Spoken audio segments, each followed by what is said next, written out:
and you make up your own way of doing it. And by and large, it seems everybody is doing it session style, joining everything. So yes, by all means, let's call it a session, especially as the meaning of session, as I think many of you will have heard me say and heard from other teachers, is encountering or touching the heart. And this word heart, of course, in a sense, has different meanings or different levels of meaning. We might say different levels of experience, better put. But the title of this retreat on original love might be one of the ways that we could sort of consider what this word heart, touching the heart, what it actually sort of is referencing in Zen, in our existence, not just, of course, in Zen. So today I want to just begin with a little bit of a kind of, sort of intro to the retreat and to this term, original love, which, as far as I know, I haven't,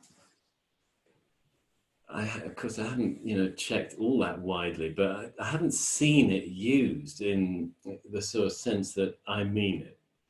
And so I'll talk about that a bit. And actually, in the course of the 4 days, what I'm hoping and expecting is that what this means will be emerging from our sitting together. Because, of course, it's not really talking about a concept. It's talking about an experience.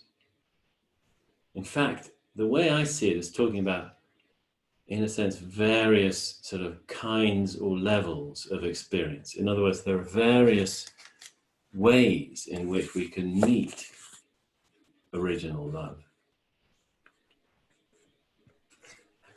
I'll tell you right now, in a way, I sort of call it original because I think we're sort of talking about kind of origin point of this very moment. We're really talking about this very moment, just as it is, appearing. What does it appear from?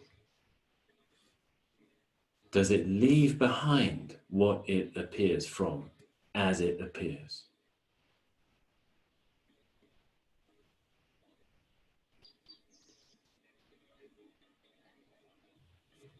That might be just beginning to open up the word original a little bit.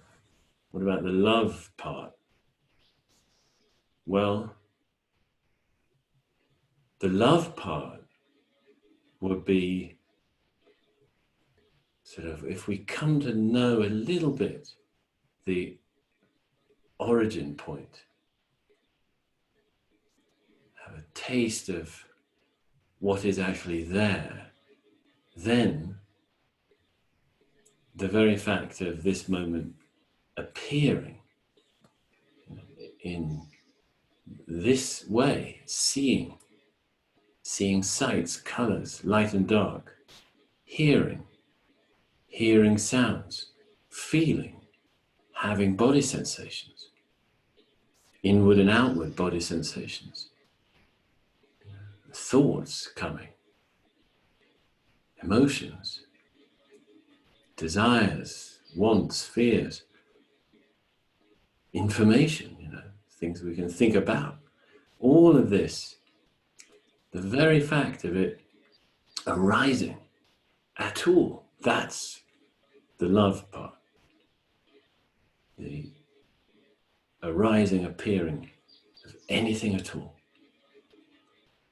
So, maybe this is all sounding a little bit sort of abstract, but in the course of the weekend, the 4 whole days, we've had a number of weekend retreats, so I've sort of got a little bit drilled into sort of seeing the Zoom grid and thinking weekend, but I know it's not that at all this time.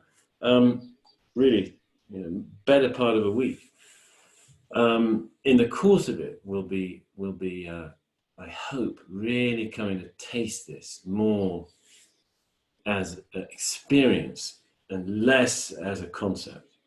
Now, in Henry's sort of scheme of things, which is very much sort of the Zen way, there are said to be different kind of levels of practice, different sort of levels of practitioner, meaning different ways, I would say, of tasting precisely this same love, same origin, same love. But we do it in kind of slightly different ways in each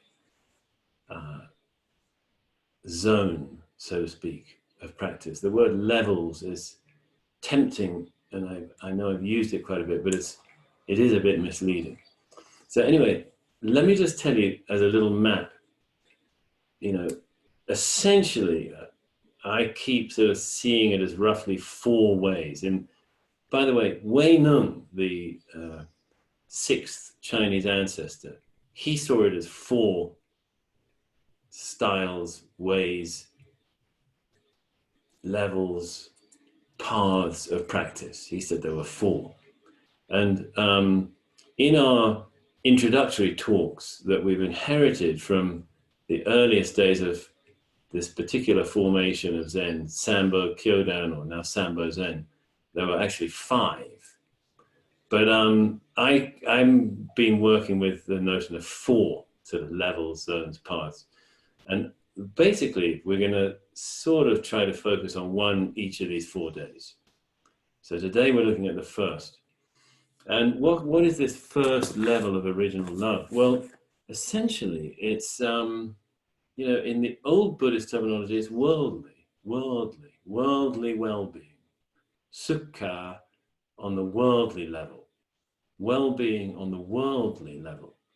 Worldly meaning, there's still a self and a world, and the 2 are separate. Essentially, that's the underlying meaning in the old texts, the old sutras, of worldly.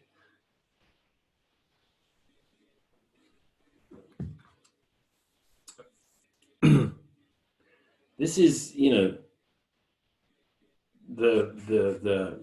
great upswelling of mindfulness in contemporary life.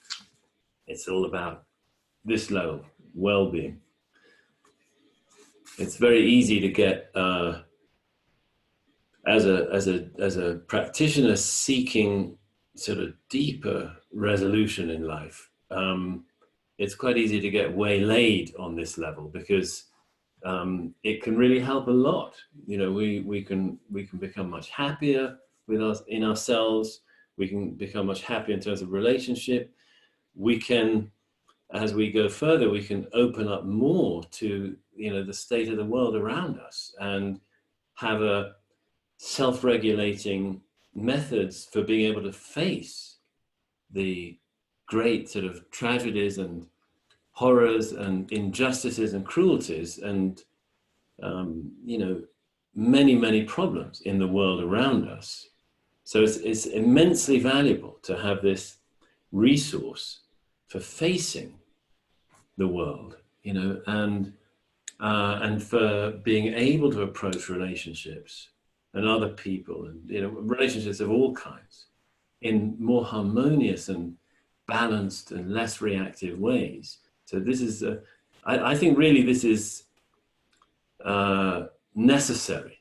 I think there's probably for very few of us can this be sort of skipped over and ignored, this kind of thing. It has limitations. It comes at practice primarily with a couple of models in mind. Generally, one would be a sort of maintenance model. I'm gonna, I try to eat a good diet. I try to exercise a bit. I try to, sleep reasonably well, and I do my sit. It's all part of my maintenance of a sort of healthy life. So that actually fine, yes, but it's very limited. And one way that it's limited is that it never really, well, it doesn't challenge us to explore really who we think we are. It's not really asking that. But also it has a sense in it, perhaps, that somehow the model behind it is kind of fix me, please, fix me. You know, I'm a independent, little sort of machine moving through the world, and I'm not 100%.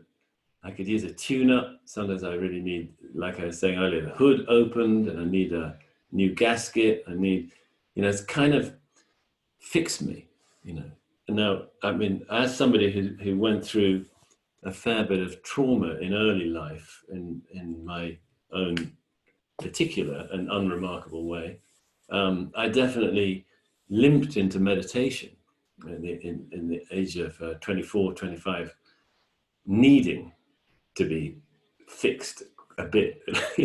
I mean, it wasn't an unreasonable view. I think for many of us that might be the case, that we do have issues that are really sort of impinging on our functionality. And so fair enough that we would want some therapeutic benefit. Absolutely nothing wrong, again, with that, except the sense that, this fix me notion can bring with it just a little hint of me being something, well, static, fixed, known, that there's a fixed in the other sense, there's a sort of set me that needs the fixing. Whereas in fact, we're totally dynamic. We're just processes. It can also bring a certain sense that there's a sort of fixed, known and knowable world that is a sort of constant context. That's also false. The world is infinitely dynamic. Infinitely dynamic. It's not things. It's just many, many dynamisms. And that's the same is true of us. So there are little problems with the therapeutic model, but we have to have it, many of us, because we just need help. And we have to get to a certain level of well-being probably before we can really get calm and settled enough to start doing sort of deeper work. Okay, so how and why would original love function on this level? Well, by and large, it's this, that it allows us to find out how to be still and allow.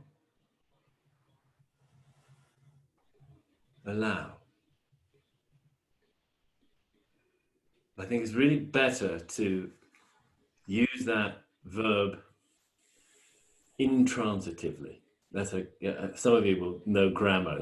Intransitive verb does not have an object. A transitive verb has an object. It does something to something. And, but really this allow, yes, initially it'll have a lot of objects. I got this knot of anxiety. I got to allow it, etc., etc. I've got this problem with my partner, and it's really difficult. Somehow I've got to begin by allowing it. I can't actually really make headway on resolving things in life unless I start as they are. In other words, accepting this is what's going on. From there, we can work on how to address issues, but we have to start. This is how it is. So allowing things, objects, in the grammatical sense, to be, but actually really more sort of what it's really like, this allowing is intransitive. is a state of, not just a state of mind, a state of being, allowing, allowing, allowing. It's very beautiful. As we start to taste that, what happens is we start to taste a kind of love, a love for this moment. And that will include and must include on this level self-love. You know, love for this suffering being for whom I have responsibility. And as that love develops, as that love opens, it sort of doesn't really develop. It's already here, but we don't know often how to tap into it. So as our capacity to receive it develops, to receive and give it, as that develops, so our readiness to respond warmly and open-heartedly and honestly and frankly to others, that grows at the same time. And I would hazard the guess that it's not so easy to really do the second without the first. That some degree of self-love, self-love is one way to reference it, but it doesn't really exactly feel like that. It feels like somehow discovering that we are already loved and wanted and belong here. We belong here in this very moment, just as it is. Sort of discovering that is what self-love feels like, it seems to me. It doesn't, in other words, it doesn't feel as selfish as the word the term self-love would imply, because it's actually, it doesn't really come from us. It's more like we're opening to being beloved. I mean, it's beautiful, really. And it's from that our warmth and our capacity to be honest, frank, candid, open with others develops.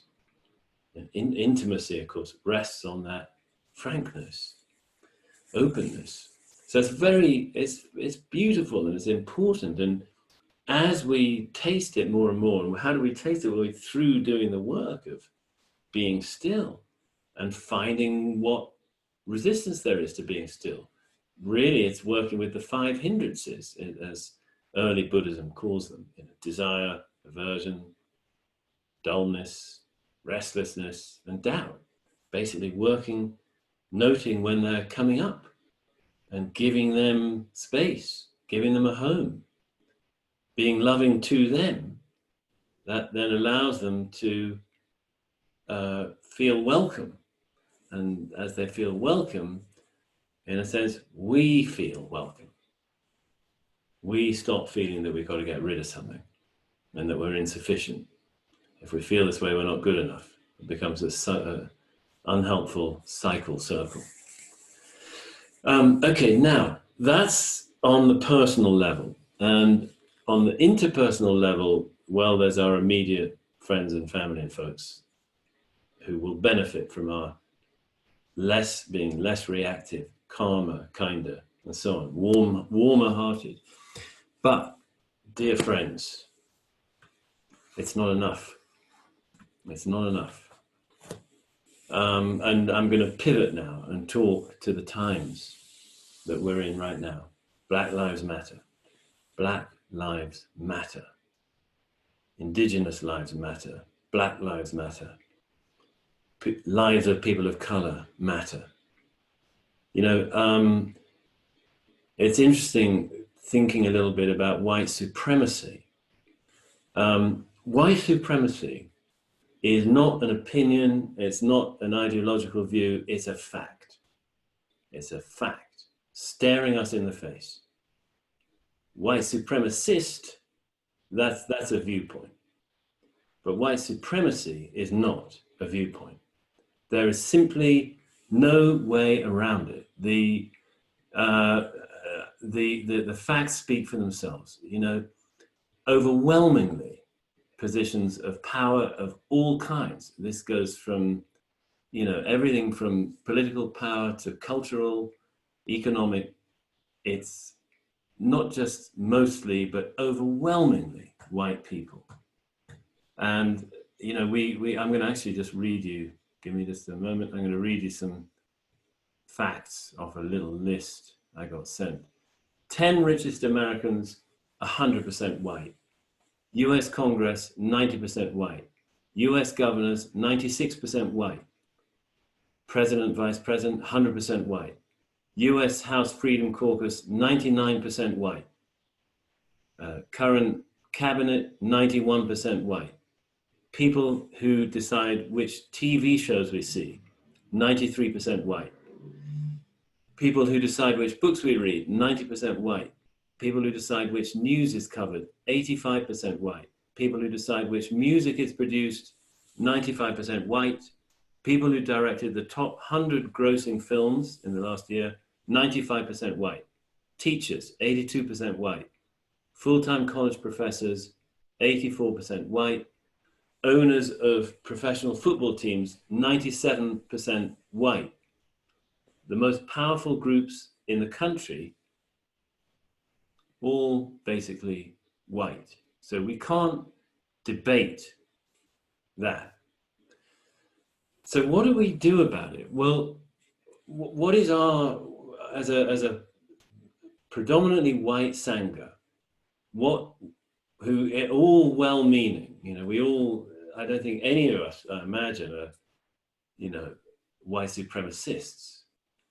How do we address this? What do we do about it? Because the flip side of it, you know, is, I mean, the whole point of this white privilege awareness move to develop more awareness of white privilege these days is that, you know, we don't notice privilege. You know, there's one friend told me recently something like, you know, when a white man looks in a mirror in the morning, he sees a person. When a white woman looks in the mirror, they see a woman. When a black man looks in the mirror, he sees a black person. And when a black woman looks in the mirror, she sees a black woman. So us in the position of privilege, it's not visible to us. We just think, well, it's just normal. But if we're thinking it's just normal, we got the privilege. We're in the position of privilege. That's the thing. Now, and if so, we don't. It's, you know, it's not our fault. It's, I mean, you know, this is the system that we've come into. It's not personal fault. It's not a blaming thing. But as we become more aware of it, some sense of responsibility does fall to us on our shoulders. But it's very difficult to know what to do. But it seems to me, you know, the first thing is to actually educate oneself, to be more aware of it. And to be honest, actually, I really remain more convinced than ever that our sitting is part of a response to it. And I'll tell you why. And I'm sure many of you will see this much more deeply than me, and I look forward to learning from you. But let me just throw out some thoughts about sitting. You know, the culture that has sort of got into this dominant position throughout the Western world and beyond, with its history of colonialism. You know, I grew up in England that was a kind of, you know, real sort of a source and seat of that kind of imperialist colonial colonizing power. Obviously white, Protestant, white, industrialized in time, imperialist. And what are some of its sort of features to live in, to grow up in that kind of culture? You know, being admittedly a little bit sort of outside it myself in some ways because of being half Jewish, which in England was a thing. They didn't really want Jews. You know, I'd get sort of the odd little comment, typical old English comment was a touch of the tar brush. You know, that was not considered overly rude to say to somebody among white folks in England back in the 1970s. And of course, it's quite hurtful, to hear that. But, one level on which that kind of culture functions is it's not only traumatizing to other peoples, it's traumatizing to its own people. And I believe now that, this whiteness that we're hearing a lot about, it's not, the real point of it isn't really about skin color. It's about this kind of culture wherein trauma has just been going on generation after generation, acted out on others and acted out on his own people in a way that nobody's really, I think it's changed now, but for generations, nobody really knew how to address it. It just was untreated, unprocessed, unacknowledged trauma, generation after generation, embedded in the culture. What does that look like? Well, it looks like total disconnection from the body. Stiff people, military style, the whole thing is institutionalized. You can't run an empire without army. An empire is constant war. You can't run it without sort of armies of bureaucrats and administrators who don't care that they're sent away from family 10,000 miles. You have to bring them up young to be sort of institutionalized into that kind of system. It's sort of like the Romans did it and the Spartans in the old days, more so than the Athenians, who are a little bit more tender and culturally inclined, according to the old legendary views. But the idea that I want to just convey a little bit is in that kind of, cultural traumatized state, the trauma is overlooked. And that means disconnection from what? From body, first of all. Disconnected from the body. Disconnected from place. Disconnected from homeland. Home ground. That's the indigenous way, where a person can't live away from basically their homeland. White, of course, humans have been moving slowly and faster since the days of Homo erectus 2 million years ago. So somehow there's an adaptation that can go on there, but it doesn't recognize home in the same way as indigenous peoples, that they're intrinsically, their very life it can't be separated from the forest or plains or whatever they live in. Their being isn't separate from where they live. But in whiteness, that's not the case. Disconnected also from, this sort of deep ancestry. The common feature of indigenous culture and actually, larger cultures, more, with cities and civilization and so on, but non-white, is that the felt to be sort of living presence of ancestors in life was just a crucial part of, again, actually identity. That you couldn't really be yourself, except insofar as you were in collaboration, in cahoots, in contact with ancestors. And that really in the, white, Anglo-Saxon, Protestant, industrialized, imperialist world, that got cut off, got supplanted by this Protestant religion. I'm bringing in Protestant a little bit because actually the way Protestantism and white supremacy and white supremacism map onto each other is a little startling. that the great majority of white supremacists are Protestant, not Catholic, actually, interestingly. And the great majority of climate deniers are Protestant. This is in the US, where climate denial is still somehow acceptable. I mean, you know what I mean by climate change denial. It's still sort of acceptable in America, extraordinarily. And the majority of them, Protestant. There's some connection with Protestantism and its work ethic and its individualism. Perhaps, I don't really know. I mean, of course, I know I'm too quick, I know, to make rather harsh judgments about religion, because, and I'm sorry for that. I know I'm a little prone to do it. It's a hobby horse of mine, I guess. But the fact is, there are, of course, you know, some of the kindest, most remarkable, generous, selfless people on the planet within the folds of religion. Of course there are. And so please, I don't want to be once again sort of berating the religious among us. It's really very unfair of me.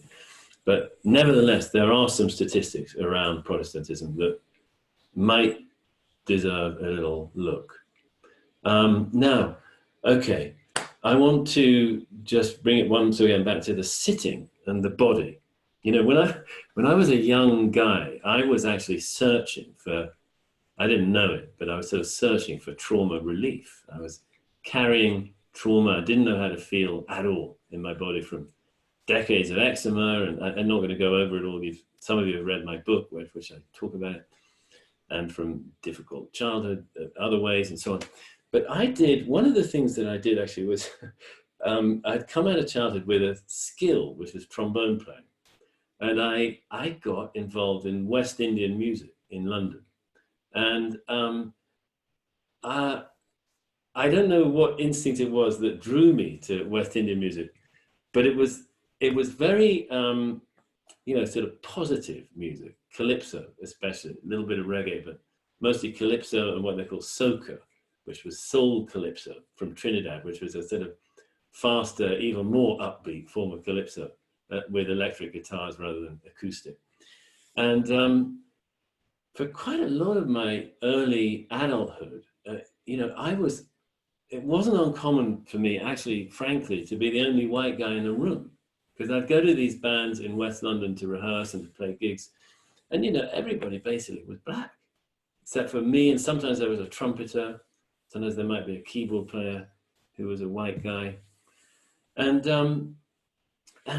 what was it all about? Well, I think really one way of looking at it anyway, it's like rhythm.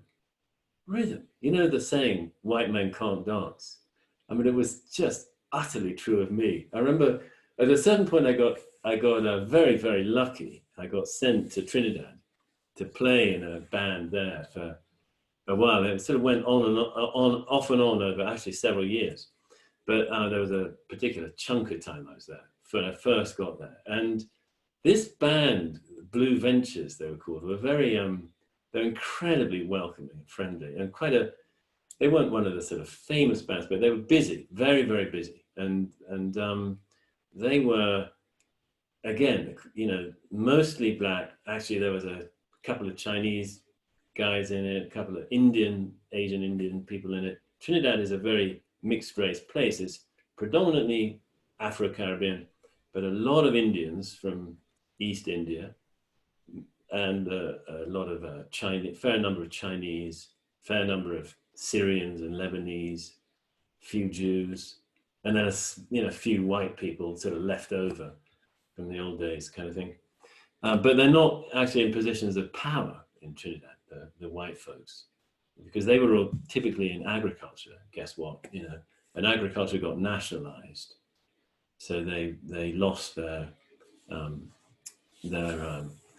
farms and estates way back. So anyway, doing lots of rehearsing with actually the lead of the horn section, a saxophonist called Bunny, a brilliant saxophonist, and then starting to rehearse a little bit with the band, but then straight into gigs. And early on, they realized there was this fun sort of thing that they could do at some point in a show, have a little sort of funny interlude, bring the white guy up to the front. And the first time it happened, Henry, come on, English. I was often called English, come on up. I thought, what do they want? So I came up to the front of the stage with my trombone. No, put it away. So I had to put my trombone down and just stand there. And then, a couple of the vocalists, women, very, very good dancers, basically would try to get me to dance properly. And they would essentially, without being too graphic, basically they just sort of wedge me between their bodies. And it's all sort of in the hips. And they'd be just, I'd think I was doing kind of quite well, and I'd see these ripples of laughter just exploding across the audience, and the whole band would be doubling up with laughter. What am I doing wrong? I just didn't realize how stuck my body was. There's this theory that, there's been a whole sort of evolution of work in trauma in the last, 30 years or something. You should read about it. If you don't know about it, it's very interesting. But basically, in a nutshell, in a sense, it would be, I think, fair to say that the view these days is, among a lot of psychologists, is that trauma is really held in the gut, in what they call the enteric brain. The gut, the belly is full of neurons. It's, I think even reasonable scientists talk about the second brain these days. It's not just a sort of new agey kind of fad thing, it's for real. And that's where trauma is held. And that actually there's a reason this whole white culture has sort of ramrod bodies, just wants to get strong, built, super hard exercise. They don't want to move down here. Because when you start to move the belly, you start to feel what the belly is actually feeling. And it's got energies that it wants to release, and we don't know how to release them. We haven't got traditional skill sets. If you think of how West Africans dance, it's all in the belly and the hips and the loosening everything, letting everything move. And we white folks, on that level, we're impoverished. We don't know how to do it. I'm sorry that I know I'm generalizing a lot, and some of you probably streets ahead of me. I'm just catching up, But I think in those days, some part of me was looking for sort of this kind of reconnection with body, with belly, with the true life of the soul, which is down in the gut, and not in the head. Heart, sort of. We'll get to that, that's day 2, but really getting the belly part of our experience. Now, I think that we actually, I don't think it's enough, but I think it's necessary that we somehow, and by the way, sitting is one part of this, we reconnect with our ancestral trauma.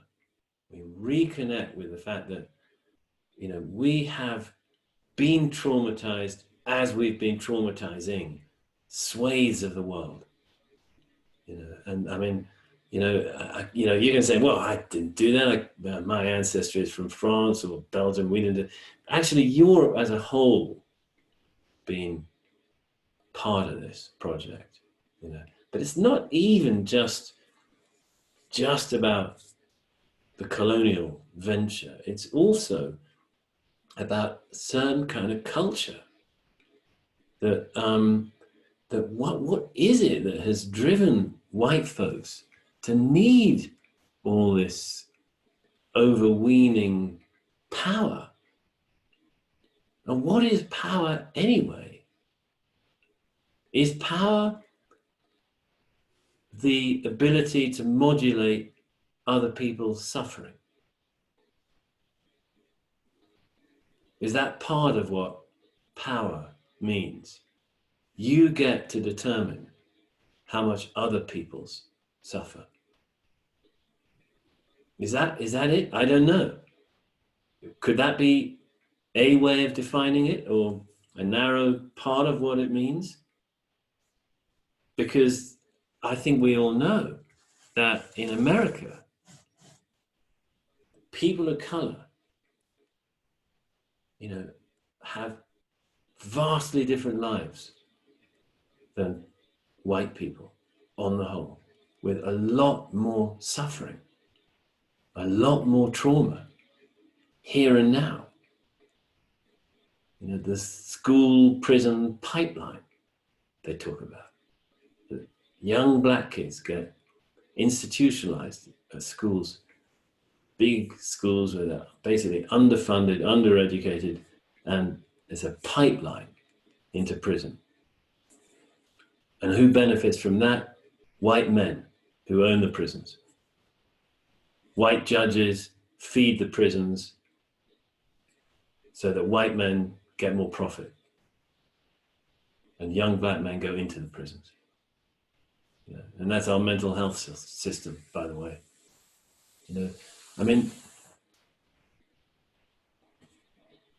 Let us please become better educated in this, at least I speak for myself. Let us become more conversant with the workings of the shared cultural power, those workings in our own bodies, in our own minds, in our own hearts. And let us not merely have good intentions, which I would assume that basically everybody here probably already has. Somehow, we need to be acting. We need to be finding what our sitting calls us to do.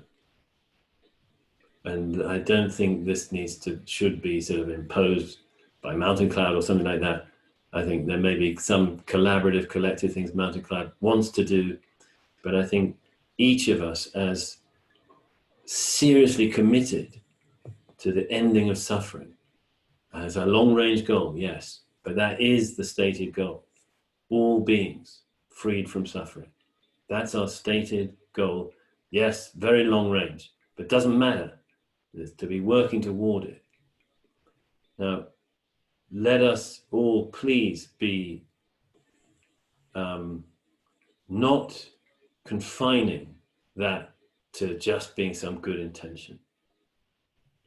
And let us be, really opening up to what it feels like in the body to recognize, the culture we're part of and what we might be doing. Let it emerge for you. What kind of action can I do to be part of the solution? And it's got to begin with recognition of the problem,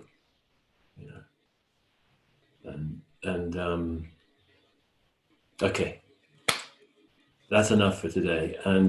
But let me once again just end by affirming that sitting is not going to be left behind. It's not going to not be part of the overall solution, because we have to actually recognize state of our body, of our heart, of our mind, and of our belly, and trust the pain we might find. This is all part of intransitive verb allow. It's part of that, to actually let ourselves feel in this supported way that Dharma practice gives us. Let us feel pain. And by doing that, by allowing, I actually have full confidence that we move toward helpful action. Okay, so thank you. I hope that wasn't too preachy from somebody who has absolutely no right to preach at all on this subject. I just want us to be more, myself above all, to be not misleading us, to be more cognizant of the situation we're actually in. So thank you very much. And we're going to just go on with our day. We'll have I think we should have like a sort of 7-minute break, and then we'll resume at 7 minutes from now. Actually, what I'm going to suggest is Luke. I don't know, Luke, are you there? Luke, are you there? Is Luke here? I think Luke's here. Let me just check my list. Maybe not. Okay, so in 7 minutes time, we'll reconvene and carry on sitting. Okay, thank you very much.